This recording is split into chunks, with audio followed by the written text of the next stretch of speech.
கொள்கை வந்து எல்லா அரசியல் கட்சிட்டையும் இருக்கும். பிஜேபிட்ட ஒரு கொள்கை இருக்கு, மதத்தை வச்சு அரசியல் பண்றது. அது ஒரு நல்ல அரசியல்.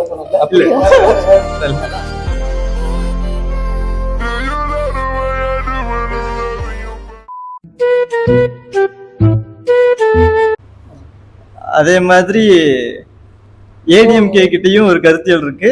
ஆனா அதுவுமே வந்து டிஎம்கேவோட சேர்ந்ததுதான்.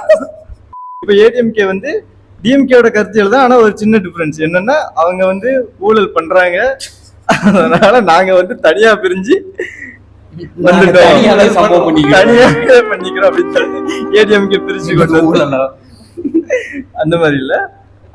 அண்ணன் எப்படி ஸ்டார்ட் பண்ணிருக்காருன்னா, நிறைய கொள்கை இருக்கு, அந்த எல்லா கொள்கையும் ஒன்னா கலந்து போட்டு ஒரு கட்சியை கொண்டு வந்திருக்காங்க. ஆனா அது எல்லாமே வந்து தமிழ்நாட்டுல ஆல்ரெடி இருக்குது. இப்போ வந்து ஒரு அரசியல் எதிரி அப்படின்னு ஒருத்தங்க இருக்கலாம். இப்போ டிஎம்கே ஏடிஎம்கே வந்து அரசியல் எதிரி அப்படின்னு தான் சொல்லுவாங்க. எங்களோட கொள்கை ரீதியா நாங்க 2 பேரும் வந்து கிட்டத்தட்ட பெரும்பாலான இதுல அண்ணாவும் பெரியாருமா இருந்தாலும் நாங்க வந்து அரசியலையும் நாங்க 2 பேரும் தான் எதிரி அப்படின்னு சொல்லிட்டு அவங்களுக்கு அரசியல். அதனாலதான் அண்ணன் வந்து ஆணவ படுகொலை விஷயத்திலயும் தூய்மையர் பணியாளர் விஷயத்திலயும் திமுக அரசுக்கு ரொம்ப கண்டனங்கள் தெரிவிக்கலையா? அவங்க கொள்கை ரீதியா வந்து ஒன்றுபட்டு போறதுனால இல்ல, தூய்மை பணியாளர்கள் இதுக்கு வந்து அண்ணன் வந்து பேசியிருக்காரு. ஆணவ கொலைக்கு மட்டும்தான் அண்ணன் கம்யூனிஸ்ட் மாதிரி களத்துல இறங்கி போறாரு. ஈவன் அண்ணன் தொல் திருமாவளவன் கூட போய் பெருசா பேசலாம் போய் பார்த்தாரு, போய் பார்த்து பேசினாரு. நீங்களே சொல்லிட்டீங்க களத்துல இறங்கி போராட அண்ணன் என்ன கம்யூனிஸ்டா? கொள்கை எதிரின்னு சொல்றாங்க. கொள்கை எதிரின்னு சொன்னா அப்போ மீதி இருக்க கட்சி எல்லாம் கொள்கை நண்பன் ஆகுறாங்க. இப்போ நீட்டு, அதுக்கப்புறம் இப்போ என்னது இவங்க இப்போ எலெக்ஷன் ஓட்டு திருட்டு, அதுக்கப்புறம் இருக்கிற மாநில சுய உரிமை, அந்த மாதிரியான விஷயங்களுக்கு இப்போ மும்மொழி கொள்கை, ஆளுநருக்கு எதிராக பேசுறது, இது எல்லாத்துலயும் எதிர்க்க கட்சியும் இருக்காங்க. சோ அந்த இடத்துல இவங்க கொள்கையை நண்பன் ஆகுறாங்க. இவங்க எதிர்க்கிறதும் இவங்க எதிர்க்கிற அளவுக்கு இவங்களுக்கு உறுதுணையா அண்ணன் இருக்க மாட்டாரு, இருக்கிறது தெரியல அப்படின்னு சொல்ல வரீங்களா? இருக்கிறது தெரியலன்னா இன்டைரக்டா அவங்களுக்கு ஆதரவா இருக்கிற மாதிரி தெரியும். கொள்கை எதிரின்னு ஒருத்தர் சொல்றோம்னா அவர் வந்து அரசியல் எதிரி. ஆனா அரசியல் எதிரின்னு சொல்றோம்னா அவர் வந்து கொள்கை எதிரியா இருக்கணும்னு அவசியம் இல்லை. அப்படின்னா பாஜக வந்து கொள்கை எதிரி, அப்போ அரசியல் எதிரியும் கூட அப்படின்னா அடிக்கணும். ஆனா ஒரு போஸ்டர் போட்டு வெளியே கிளம்பிட்டாரு. அந்த மாதிரி அவர் அண்ணனுக்கு வந்து நீங்க கிரெடிட்டே கொடுக்க மாட்டேங்கிறீங்க. இஸ்லாமியர்களை டார்கெட் பண்றீங்க நீங்க, பிஜேபி ஆர்எஸ்எஸ் இன்னொரு இதை வச்சுட்டு நீங்க இது பண்றீங்க. மக்களோட சக்தியே இல்லை அப்படின்ட்டாரு. இதுக்கு மேல என்ன வேணும்? டைரக்டா சொல்லிட்டாருல, முழு பேரை சொல்றாரு அண்ணன். நரேந்தர் தாமோதர் தாஸ் மோடி அப்படின்னு சொல்றாரு. அவர் என்ன நினைக்கிறாரு, அடுத்த வாட்டி நம்மளை யாராவது அடிக்கும் போது நம்மளையும் இந்த மாதிரி முழு பேரோட பேசணும், அந்த மாதிரி சொல்லணும்னு நினைக்கிறாரு. அண்ணன் வந்து நெகட்டிவா ஏதாவது பண்ணா மட்டும் பெருசா சொல்றீங்க. அண்ணன் வந்து நான் இது வரைக்கும் நான் நெகட்டிவ் சொல்லல, நான் அவருக்கு என்ன பண்ணாரோ அதான் நான் சொன்னேன். சொல்லிட்டாருல, அதான் இது நல்ல விஷயம், இந்த மாதிரி பேசலாம். அப்போ ஒத்துக்கிறீங்களா? அண்ணனுக்கு ஒரு கொள்கை இருக்கு, கொள்கை இருக்கு. இந்த மாதிரியான கொள்கை வந்து ரொம்ப நல்லது. இதே மாதிரியான நிறைய கட்சிகள் இந்த மாதிரியான கொள்கையோட வந்து பிஜேபியோட எதிர்ப்பாளரா நீங்க? கொள்கை நல்லது, பிஜேபியோட எதிர்ப்பாளர்கள் இல்ல, பிஜேபியோட கொள்கை எதிர்ப்பாளர்.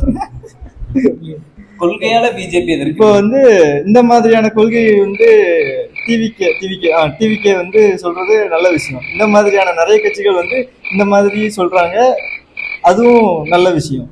சோ அதுல ஒரு கட்சி தான் இந்த கட்சி. பாஜகவோட எல்லா இதையும் நம்ம எதிர்க்க போறது இல்லை. அவங்களுக்கு கீழே இருக்க ரசிகர்கள் எல்லாருக்குமே அவரோட முழு கருத்து தெரியணும். அப்படின்னா எதை எதிர்க்கணும் அப்படிங்கிறத ஒவ்வொரு இதுக்கும் நம்ம வந்து பேசியோ ஒரு ஆர்ப்பாட்டமோ ஒரு இதுவோ பண்ணாம நம்மளோட அறிக்கைகள் மட்டுமே எல்லாத்துக்குமே சால்வ் பண்ணிடும். அதாவது சிங்கம் மாதிரி இருப்பேன் அப்படிங்கிறது சிங்கத்துக்கு செட் ஆகும்,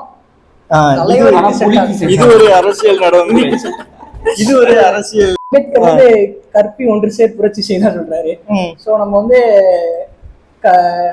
நம்ம படிக்கிறத நம்ம கத்துக்கிட்டதை சொல்லி கொடுக்கணும். அதை வந்து எவ்ரி மூமெண்ட் நம்மளால எங்கெல்லாம் பொலிட்டிசைஸ் பண்ண முடியுமோ நம்ம கட்சிய சும்மாவே ரசிகர்கள்னு சொல்ற மாதிரியான விமர்சனங்கள்லாம் பண்றாங்க. சும்மா ஏதாவது வாய்க்கு வந்துச்சுன்னு ரசிகர்கள் இல்ல தொண்டர்கள் அப்படின்னு மாத்தணும்னா எவ்ரி இன்ச் நம்ம வந்து பாலிடிக்ஸ் பண்ணி ஆகணும். அவங்களுக்கு வந்து அதுக்கான அரசியலை வந்து சொல்லி கொடுத்தே ஆகணும். முன்ன மாதிரி இப்போ முன்னாடி இருக்கிற ஜென்ரேஷன் மாதிரி இப்போ ஜென்ரேஷன் இல்ல, சொன்ன உடனே டக்குன்னு புரிஞ்சுக்கிறாங்கல்ல. அதனால ஒரு கூட்டத்தை போட்டு சொல்லிட்டோம்னா உடனே புரிஞ்சுப்பாங்க. சேர உடைக்காதீங்கிறது இத்தனை கூட்டத்துல என்ன நிமிஷம். ஐயோ. ஓகே, அப்படி இருக்கும்போது நம்மளால கிடைக்கிற எல்லா இதையும் யூஸ் பண்ணி ஒரு பொலிட்டிசைஸ் பண்ணோம் அப்படின்னாதான்.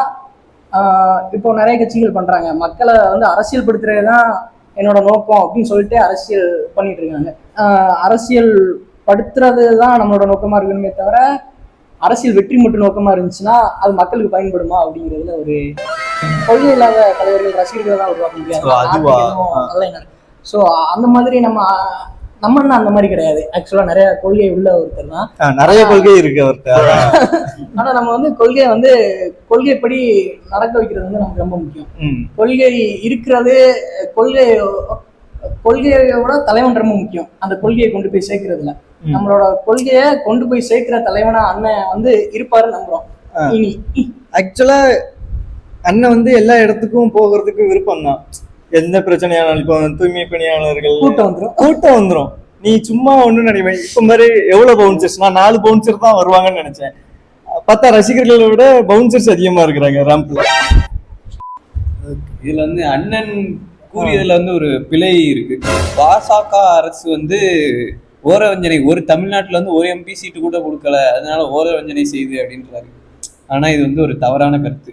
தமிழ்நாட்டு MP இருக்காங்க, ஃபினான்ஸ் மினிஸ்டர் அம்மையார் நிர்மலா சீதாராமன் தமிழ்நாட்டை சேர்ந்தவர். அப்போ வந்து அவர் வந்து சொன்னதுல வந்து பிழை இருக்கு. இது வந்து அவர் வந்து அபிடேவிட்ல கையெழுத்து போடணும், இல்லைன்னா சாரி கேட்கணும். மக்கள் பார்த்துட்டு இருக்காங்க. இது 2 தவிர அவருக்கு வந்து வேற வழி இல்லை. அப்படின்னா கூட்டணி வந்து வைக்கணும்னா சிறந்த ஒரு ஆனந்திட்ட சொல்லி ஆனந்த ஒரு தனி கதி வீட்டியமா ஒரு பார்ட்டியை வச்சுக்கிட்டு கிரியேட் பண்ண சொல்லிட்டு நாங்க இனிமே இணையதான் அப்படின்னு தான் பண்ணணும், வேற வழி இல்லை. ஏன்னா 2 பார்ட்டியையும் அடிச்சு நாங்க சேர மாட்டோம்னு சொல்லுதாரு.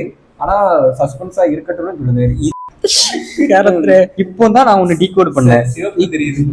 சரிதா, இப்பதான் டீகோட் பண்ணேன். அண்ணன் பிஜேபி சைடும் சேர மாட்டாங்க, டிஎம்கே சைடும் சேர மாட்டாங்க. அப்போ இது தாமுவோட ரத்தம். சீமானண்ணன் கூட சேரதுக்கு வாய்ப்பு இருக்கா? ஒரு 2 முதல்வர் வேட்பாளர்னா அது சரியா வராதுல்ல. அப்போ அவ்வளவுதான். அப்போ சீமான அப்போ ஒரு காட்டுக்கு ஒரு ராஜா தான் இருக்காங்க. என்கிட்ட ஆனா இதுக்கு ஒரு வழி இருக்கு. அண்ணன் முதலமைச்சர், அண்ணன் அதிபர். அப்போ 2 பேரும் சேர்ந்து முதல்ல போராடி தமிழ்நாடு தனி நாடா வாங்கணும். தமிழ் தேசியம் தானே கொள்கை. தேசியம்னா நாடு தானே. தமிழ்நாடு தனி தேசம். எல்லாரையும் தனி நாடா மாத்திரம்னா திராவிட கொள்கை போயிருமே. திராவிடம் வராது இல்ல. திராவிடங்கிறவன் வெளியே வேற. அதுக்கப்புறம் இது கொள்கை தானே. அதுக்கப்புறம் பெரிய அதுக்கப்புறம் என்ன இவங்க கொள்கை? தலைவரை சேர்க்கணும், ரிமூவ் பண்ணணும். பெரியவரை தூக்கி நம்ம பிரபாகரனை உள்ள வை, அவ்வளவுதான். கட்சியே சேர்த்தாச்சு. இதுக்கு மேல ஒண்ணும் இல்லை. நீங்க நோட் பண்ணா தெரியும், நான் ஆல்ரெடி சொன்ன மாதிரி அண்ணன் வந்து சீமானண்ணன் கூட கூட்டணி வைக்க போறது உறுதின்னு நினைக்கிறேன். ஆனா அண்ணன் பேசின பேச்சே மீனவர்களை பத்தியும் கச்சத்தீவை பத்தியும், மீனவர்களுக்காண்டியும் கச்சத்தீவு காண்டியும் பேசின ஒரே தலைவன் நம்ம அண்ணன் சீமானண்ணன். அதுக்கு அடுத்தபடியா இவ்வளோ கூட்டம் போட்டு அதை வந்து ஒரு பெரிய பிரச்சனையா முன்வைக்காங்கன்னா அது நம்ம விஜய் அண்ணன். அதனால எனக்கு தெரிஞ்சு கிட்டத்தட்ட பின்னாடி பேச்சுவார்த்தை வந்து நடந்துகிட்டு இருக்குன்னு எனக்கு தோணுது. கூட்டணி நடக்கலாம். எந்த வருஷம் பிறந்தீர்கள்? 2005. ஓகே. சும்மா ஒரு சீமான சாரி ரசிகர்கள் முதல்ல சைமன் அவர் கூப்பிட்டாரு, அதை பதிவு விட்டுருவோம். சீமான அண்ணன் வந்து விஜய் அண்ணனை அடிச்சார. சீமான் அடிச்சாரு வார்த்தையால. ஆமா, அவர் எனக்கு தம்பியே இல்ல, அந்த அளவுக்கு பேசுறாரு. அது அண்ணன் தம்பிக்குள்ள இருக்கிறதுங்க. இன்னைக்கு அடிப்பாங்க, எலெக்ஷன் டைம் சேருவாங்க. இதெல்லாம் ஒன்னும் அரசியல் களத்துல வந்து இது ஒன்னும் புரியல. இதெல்லாம் நடக்கிறதுதான், இயற்கை. எல்லார் வீட்லயும் நடக்கிறது. அண்ணன் தம்பிக்குள்ள சண்டை வரதான் இல்ல.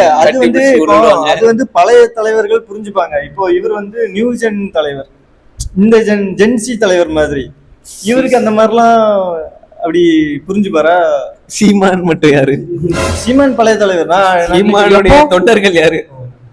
தொண்டர்கள் வேற, தலைவர்கள் வந்து தலைவர்கள் அடிக்கிறாங்கல்ல. அப்படின்றப்ப எனக்கு தெரிஞ்சு இந்த கூட்டத்துல இருக்கிறதுல 75% பேரு போன வருஷம் வரைக்கும் சீமானன்னு சொன்ன ஆளுங்க தான் இங்க இருக்குன்னு நினைக்கிறேன். அதனால ரெண்டும் ஒருத்தங்க தான். தமிழ்நாட்டுல வந்து பெண்கள் பாதுகாப்பா இருக்காங்க அப்படிங்கிறீங்களா? மத்த மாநிலங்களை கூட நம்ம ஒப்பிட்டு பார்க்கும்போது பாதுகாப்பு தான். கேரளாவோடவா? கேரளாவோட தமிழ்நாட்டுல தெரியாதுன்னு தப்பு தப்பா கேட்காதீங்க, ஏதாவது தப்பு தப்பா சொல்லிட போறேன்.